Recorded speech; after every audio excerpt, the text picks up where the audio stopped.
Today, we're diving into one of the most persistent hurdles in higher ed, the division between academic and student affairs.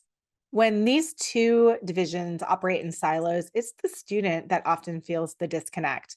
But on today's episode, we're joined by two leaders from Bergen Community College who have moved beyond simple coexistence to forge a truly collaborative partnership, one where data and shared insights serve as the bridge between the classroom and student support. Joining us today is Dr. Andrew Tomko. He serves as the Vice President of Academic Affairs and Provost. Dr. Tomko's journey began at Bergen in 1994 as a faculty member in the English department. And today he oversees all four academic divisions, as well as the library and tutoring center. He is joined by his colleague and partner in this work, Dr. Anthony A.J. Trump, Vice President of Student Affairs. Dr. Trump leads enrollment management, student services, and athletics, and is deeply committed to using technology-enabled strategies to ensure every student has the opportunity to belong and succeed. Today, we're discussing the pivot point that forced these two divisions to align, how to make data accessible to frontline staff without causing burnout, and how to root a collaborative spirit into a campus identity. But before we dive in, take a moment to subscribe to the show to stay up to date on the latest and data-informed approaches to student impact.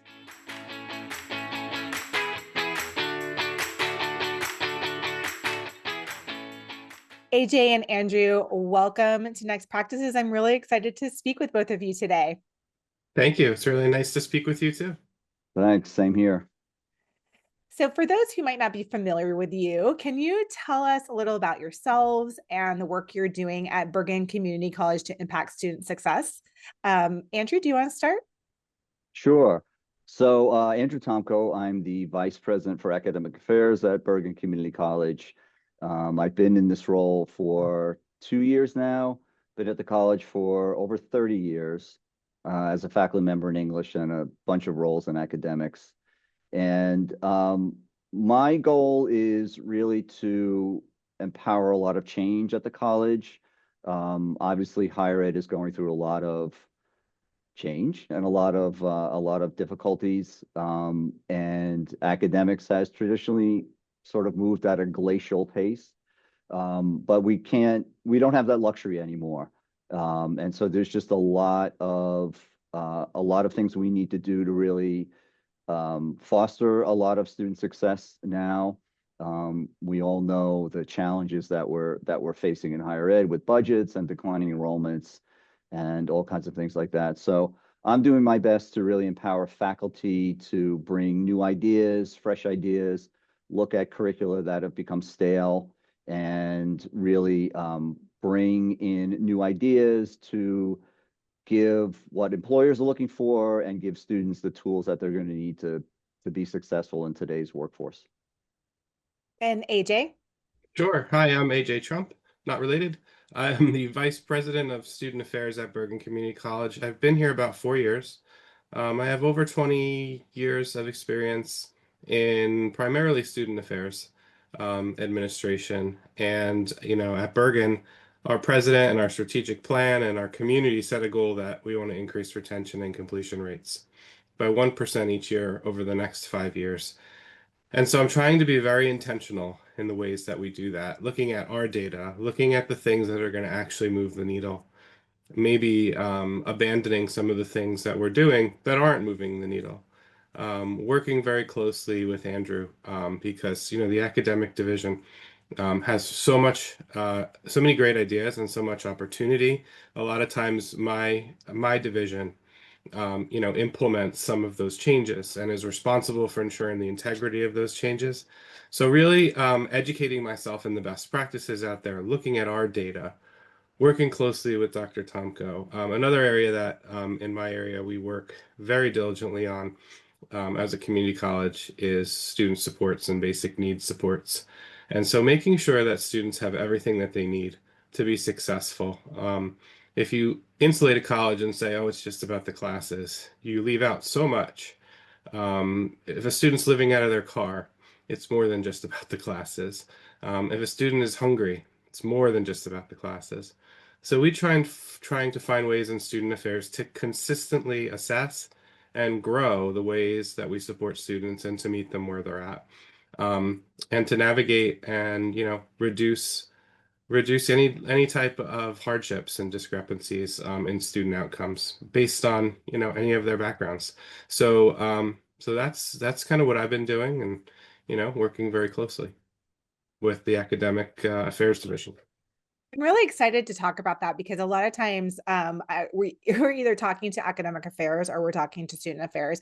And sometimes advising in student success can live in academic affairs. I've seen institutions structured that way. My own former institution, St. Edward's University here in Austin, Texas, was structured that way. But even in that case, we were still extremely siloed. So I think what's really exciting about your work is how closely you work together and the relationship you've fostered and how you have a unified, comprehensive approach. In many institutions, like we're talking about, academic affairs and student affairs usually operate in silos. What was the specific pivot point, or like the shared challenge that forced your two divisions to kind of stop coexisting and start collaborating together?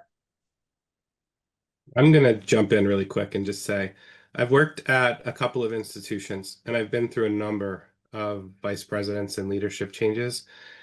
And I found that it works best when the academic division and the student affairs division are working together and not in silos. I've seen it when it's siloed and it doesn't help students. It doesn't impact student outcomes. And so I made a commitment that when I got to this level and this role, that I was going to do everything I could to support my counterparts on the academic side. And if I can just say, when Andrew jumped into his role shortly after I started, not that much, him having the experience of being a faculty member and a chair at Bergen for as many years as he did helped me be better at my job because he understood the culture, he understood the history, he understood why things were the way they were, but he also had this great ability to be forward thinking and have a vision on where he wanted things to go. And I quickly realized that was really aligned with my vision and what's going on nationally. And I said, yes, we need to get our heads together and we need to move this institution forward. So that's from my perspective. Yeah, I think AJ and I hit it off like immediately. We had a lot of shared values and both obviously committed to student success.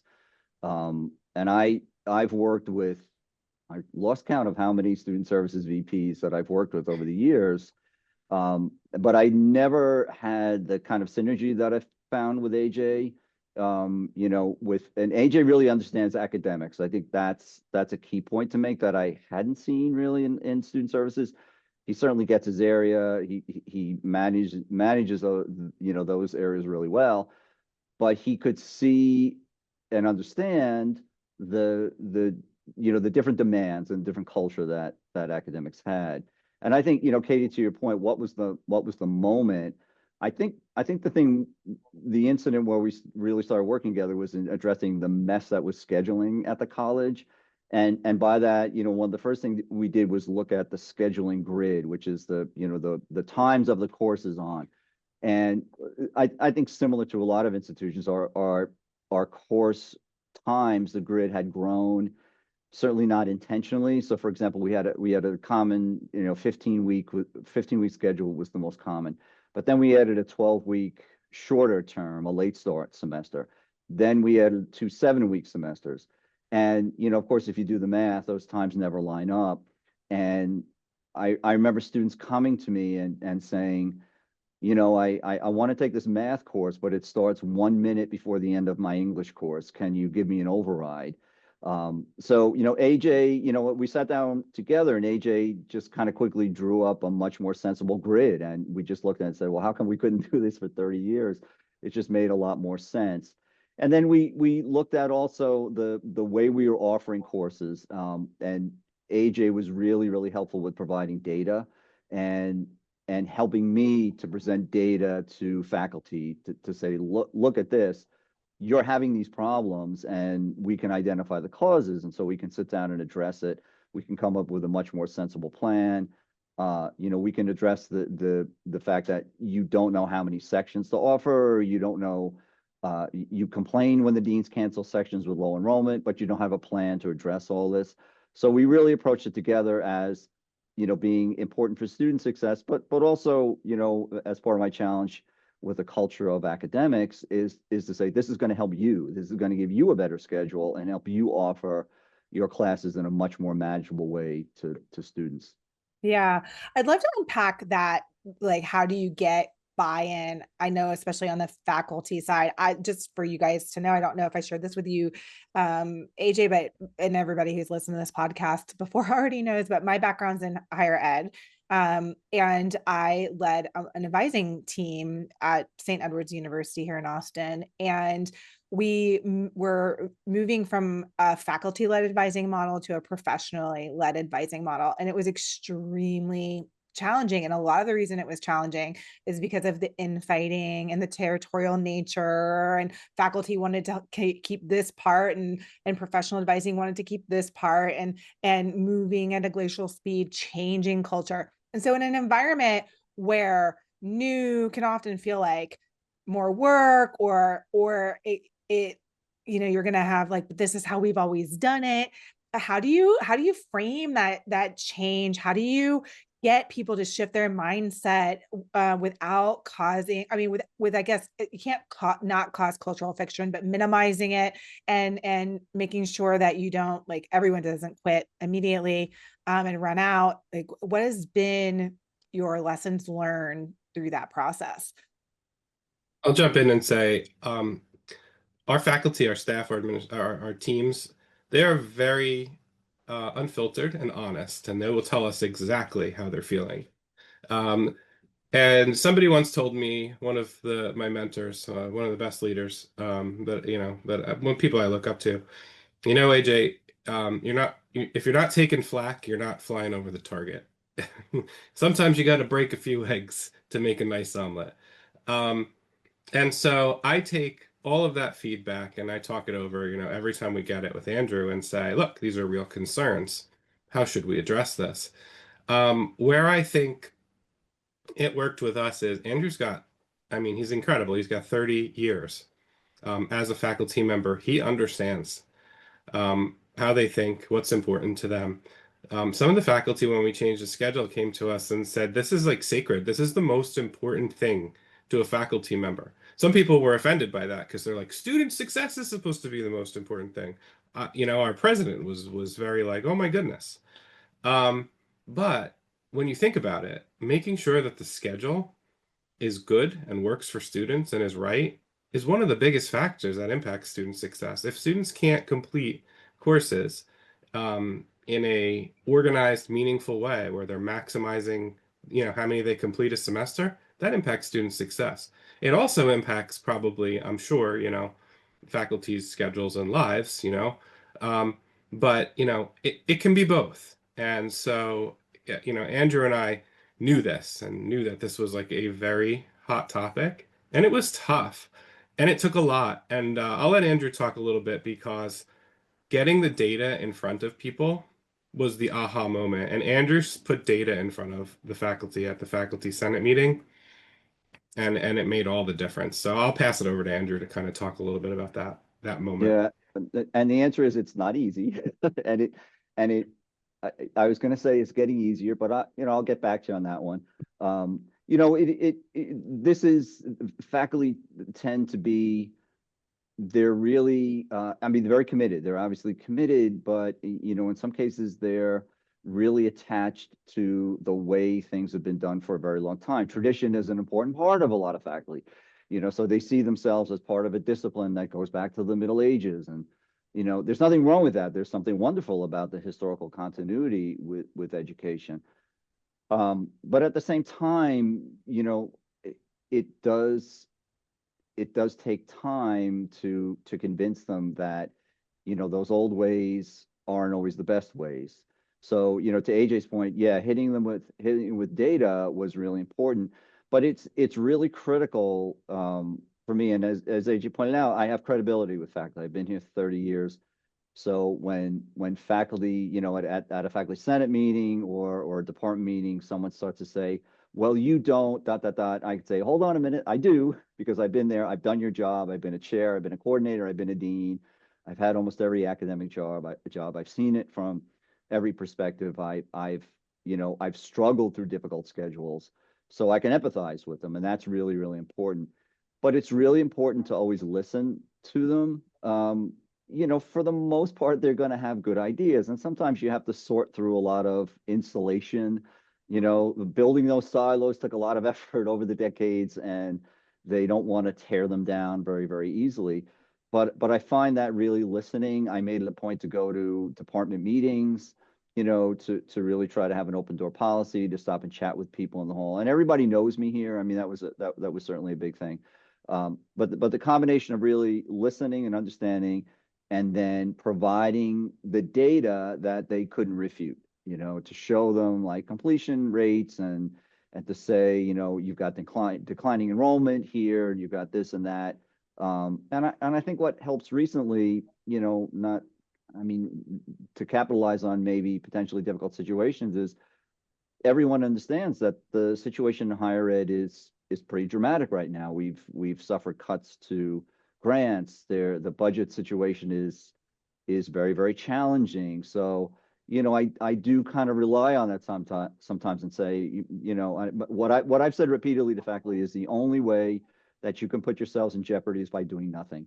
And that's, you know, that's getting some traction. And then, you know, lastly, something I learned in leadership training is that you can't convince everybody, but what you can do is get on board a group of committed people, and then they can go out and be your champions. And you know, AJ and I are starting to see the results. You know, I'm getting some really interesting and creative proposals for new curricula. And it's taken me 2 years to get to that point. But, you know, I'm not going to force change on them. I'm not going to hand them a new curriculum, which I could do if I wanted to. So it's taken a while, and I'm patient. But I'm starting, you know, AJ and I are seeing the fruits of that with faculty stepping up. And I had a department chair recently say that, you know, he said, because, you know, I listened to Andrew at the faculty conference in January speak about change, and it really hit me. And so I went back and I rolled up my sleeves and did it. And that was, you know, that's like the greatest thing I've heard so far. It really made me happy. But it's a slow process. But to get real change and to get real cultural shifts, you have to be patient and you have to really listen.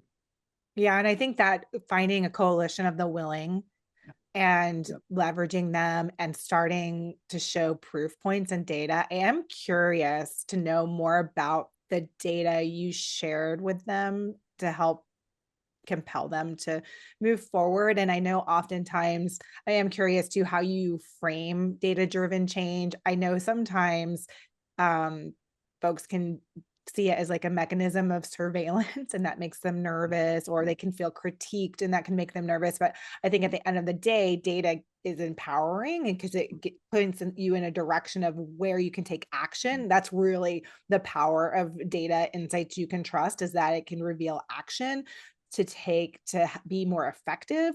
So how did you approach the sharing or using evidence to make this case to faculty? And also for you, AJ, student success staff can also be resistant to this as well. I'd be curious to hear it from that side as well. I'll just start with the most recent example, is that we're in the midst of making some real substantive changes to developmental education. So we've relied on standalone developmental ed, math, and English courses for a long time. And faculty, I know that their sense of purpose and their sense of commitment to their students makes them believe that, you know, these students are not quite ready for college. We need to insulate them and protect them and give them the skills they need before they can step up to college level. But the data shows that the completion rates in standalone dev ed are abysmal. They're unbelievably small. And when I showed them this, and I attended a conference recently, it's kind of a statewide initiative in New Jersey to address this issue. It was really sobering, you know, to the point that I could see people's faces react when I said, you know, in some cases under 30% of students are going to make it to college level, and in some cases, some demographics of students, it's in the single digits of students that start in standalone dev ed will make it not to graduate, but to a college level course. So that kind of data, those kinds of numbers are really, really sobering. And, and again, the counterpoint is, I said, I know you believe you're doing really good work. And in maybe a different universe that would be, but in the universe in which we live, these kinds of courses are just, they're really preventing students from getting a degree that's going to change their lives and give them the kind of skills that they need to succeed. So, that's one example. It's just like, it's the kinds of data and what it really shows them. So things like that, like completion rates or the success rates, which, I mean, at least at our institution, faculty had not been really used to looking at. So those are hard to refute, that you believe you're doing a good job because you're, I don't know, you have some intuitive sense that this is the right thing to do. But when you look at the numbers and you look at the outcomes, it really tells a different story. Yeah, and it's an academic process, right? We're challenging. We have the data now, and I think we have the technology to make meaning of the data. I think there's been times in higher ed where we've had the data and it was a hot mess and we had a lot of data, Right, and then we just right. made things harder to understand. But I think now we're getting to a place where we have the data, we can organize it and access it in such a way where we can make sense and meaning of that data, and it can challenge our assumptions. The idea that on paper dev ed sounds like something that's beneficial, and then to look at the data and find something so counterintuitive is so powerful. Exactly. Right. I know, AJ, data can be really intimidating for frontline staff. And I know that, making insights accessible to them so that, whether they're an advisor or a faculty member, they can really know not only like what students to engage in right now, but how to engage with them and what they need so they can prioritize that engagement, especially if you have really big caseloads of students or you're at an institution that's serving a lot of students. How are you helping your team start to utilize data, and what has been this like data driven change look like on that more frontline staff side of things? That's a great question. So how have I got data in front of them? I'll start with that. I have divisional meetings monthly, where I invite people from other divisions in to talk about initiatives, but where I always dedicate a little bit of time to talk about data and talk about the things that are going on. When we were going through the developmental ed change, when we were going through the placement change, I started with having some of my people from the testing office present on some of the placement discrepancies and outcomes, and how students of color were being disproportionately placed into developmental ed. And we started getting that word out. And then people in my division talk, it works, its way through the institution. I do have some faculty, not teaching faculty in my area. So, they do talk, and it does work its way to faculty. And vice versa. My staff hear from faculty a lot, from their perspectives. So culturally, Andrew and I have to really walk, in step with each other to make sure that we're focused on those numbers and those really telling pieces of data. You can't overwhelm people with a whole lot of data. You want to give little snippets here and there that kind of help move the initiatives that you're working on forward. If you give everybody everything at once, it's too much to keep track of, and sometimes people forget, or they can't take it in. Another thing that Andrew and I do, I think that is exceptional, is every Monday we have a leadership meeting where his deans and my leadership team get together and we talk about hot issues, hot topic issues, things that happened through email the week before.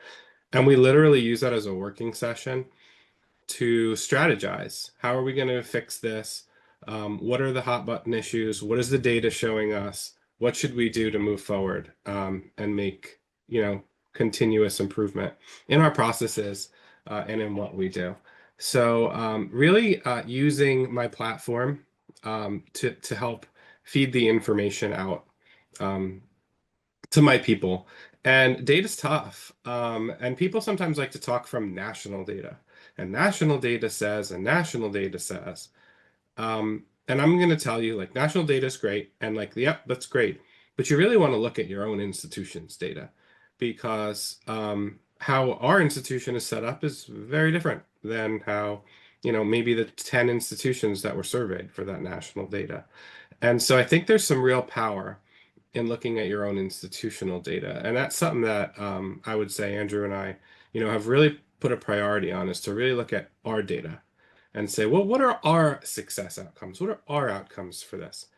Because, sometimes people like to attack and, us from national data or from their classroom. Well, in my class, and then we'll go look at the schedule. And it's like you taught one section of that with 10 students, but there were 1,500 students that took that class. And so it's like that is a valuable perspective. That is some good qualitative, but it's a very small proportion of the whole population.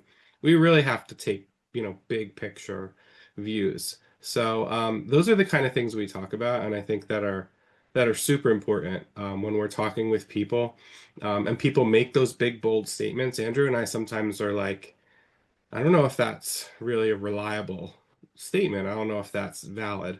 Let's look deeper, just me and him. And then we go look deeper and we can either confirm or, deny whatever the assertion was. But that's sometimes those statements kind of helps lead us down a path to maybe we should look at that.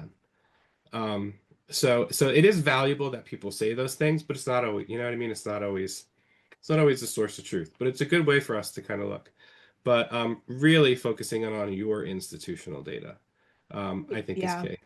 I think the power too of looking at your institutional data is you can kind of get out of those national best practices, which I think provide a foundation for student success.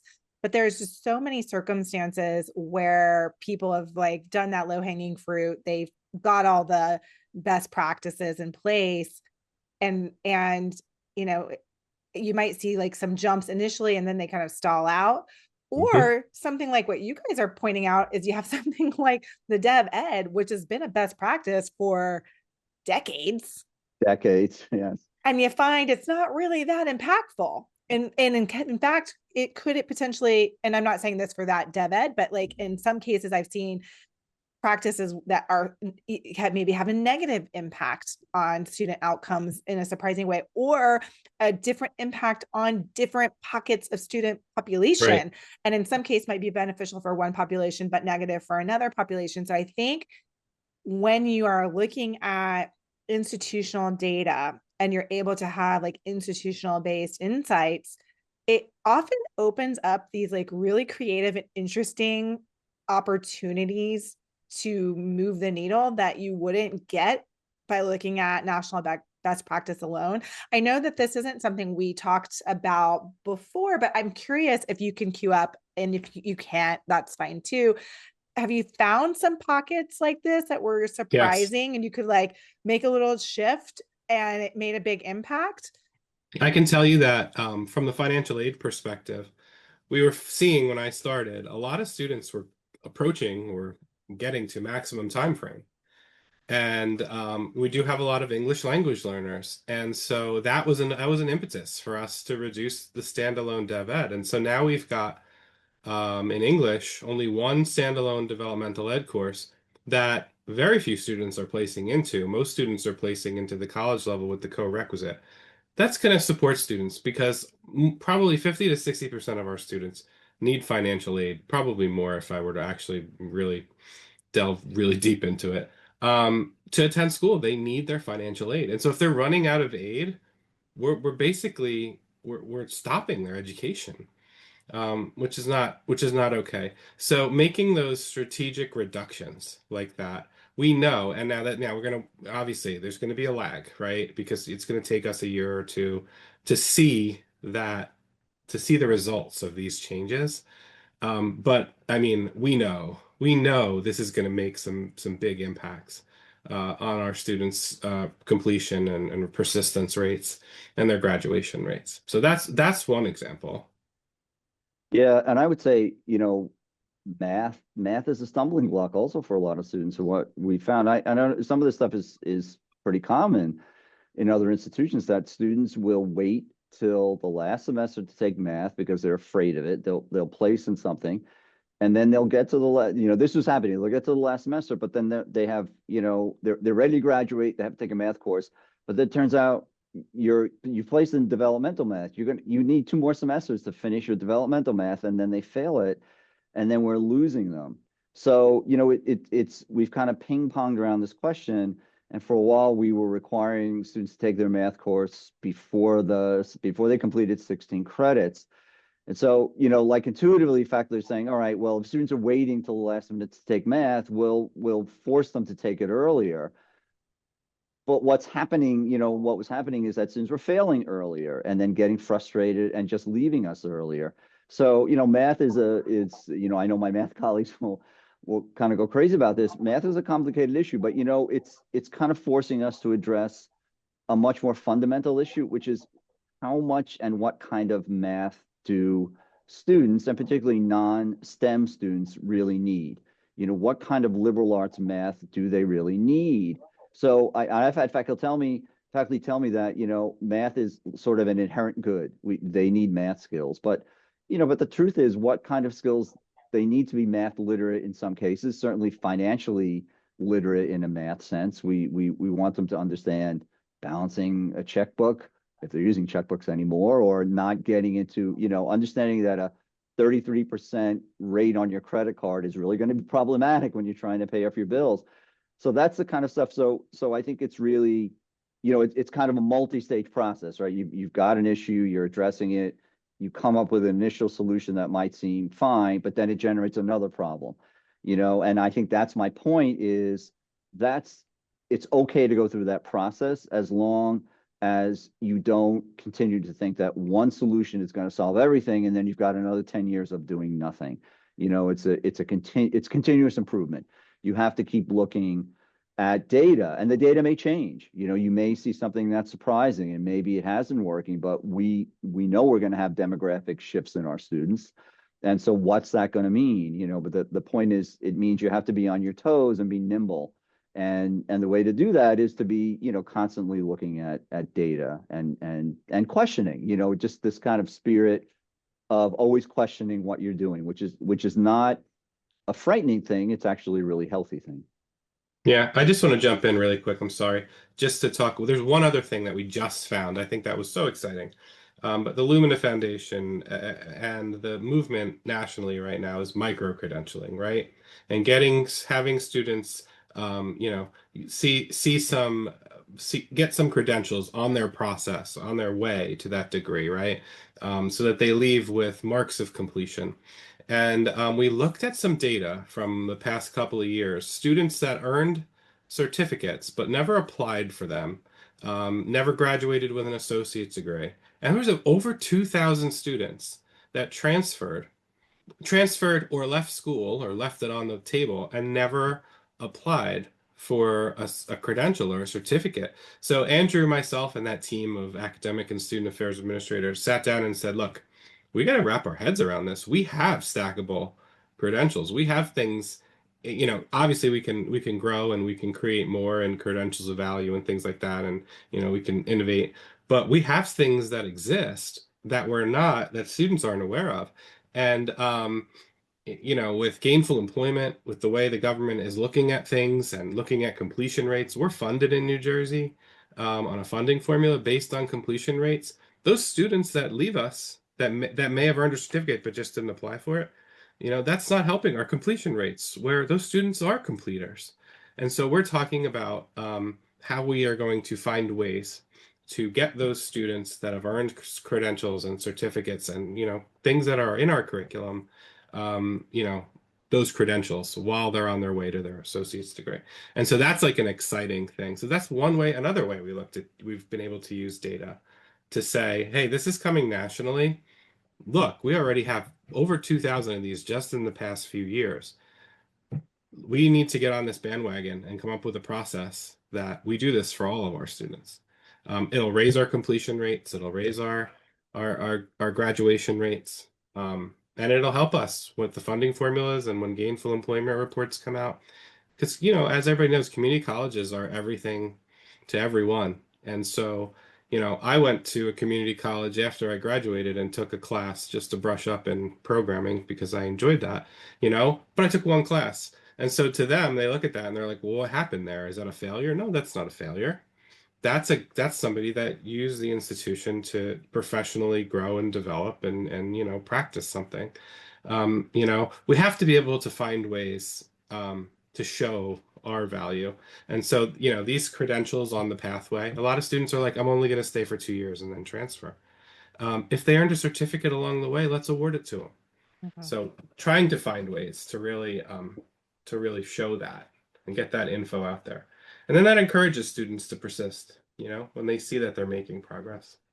Well, and it removes that bureaucratic hurdle of like, I have to fill out the form or it has to, fit this exact process if they Right. actually earned the credential. And it's also broadening like what the objective of a community college education is beyond like Hmm.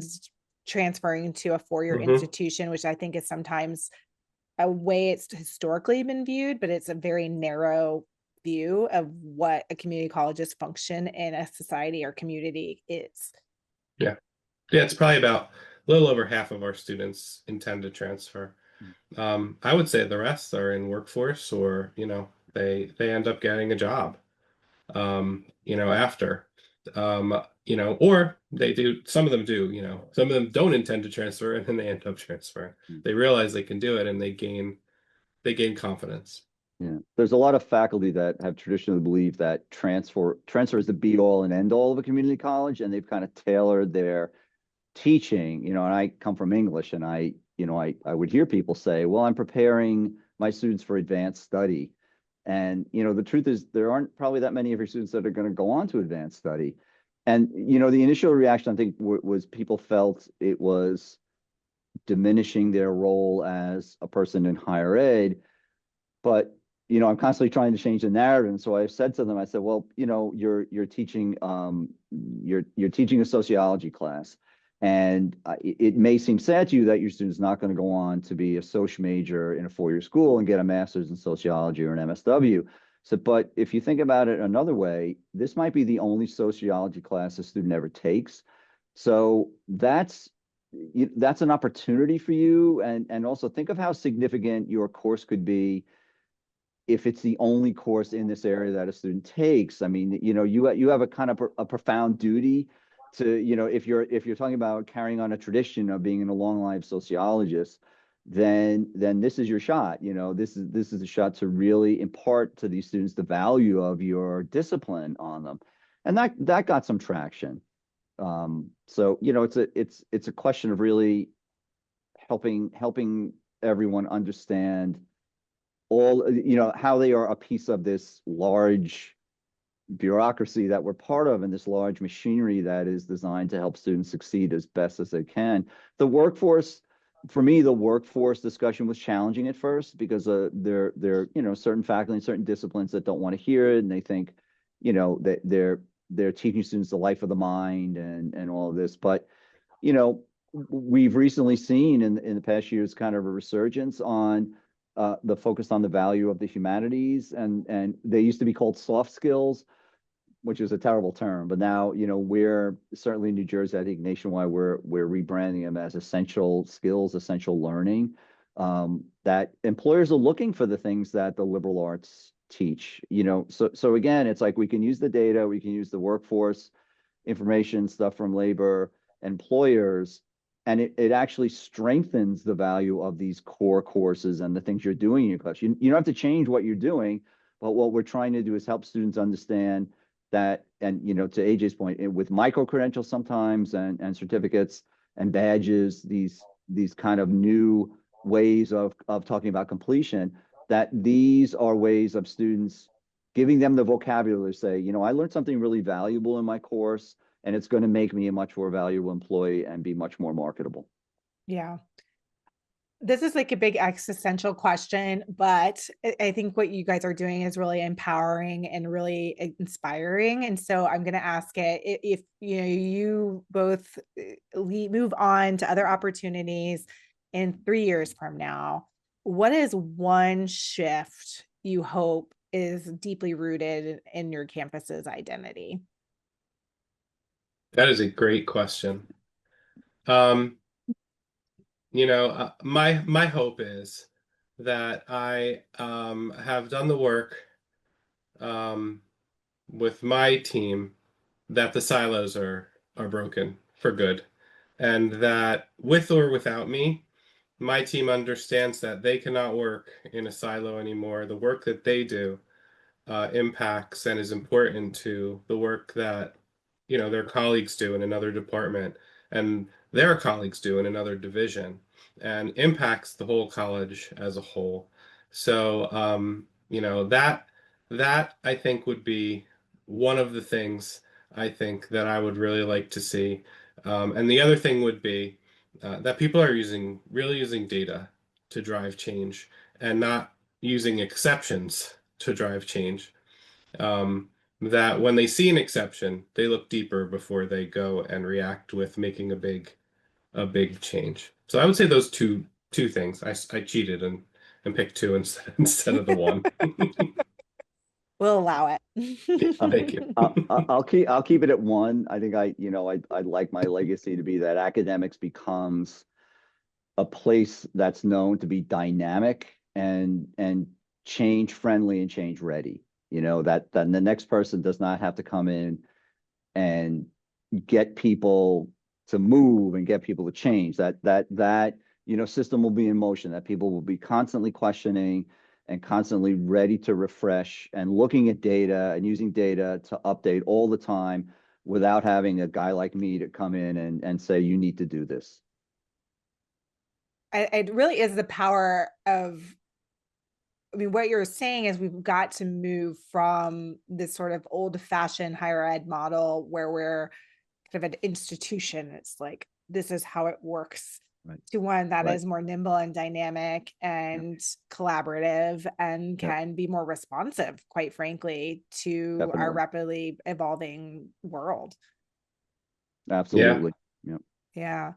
Thank you both so much for your time. I always like to end by just asking you if there's anything we missed that you want to make sure you share with our audience as part of this conversation today.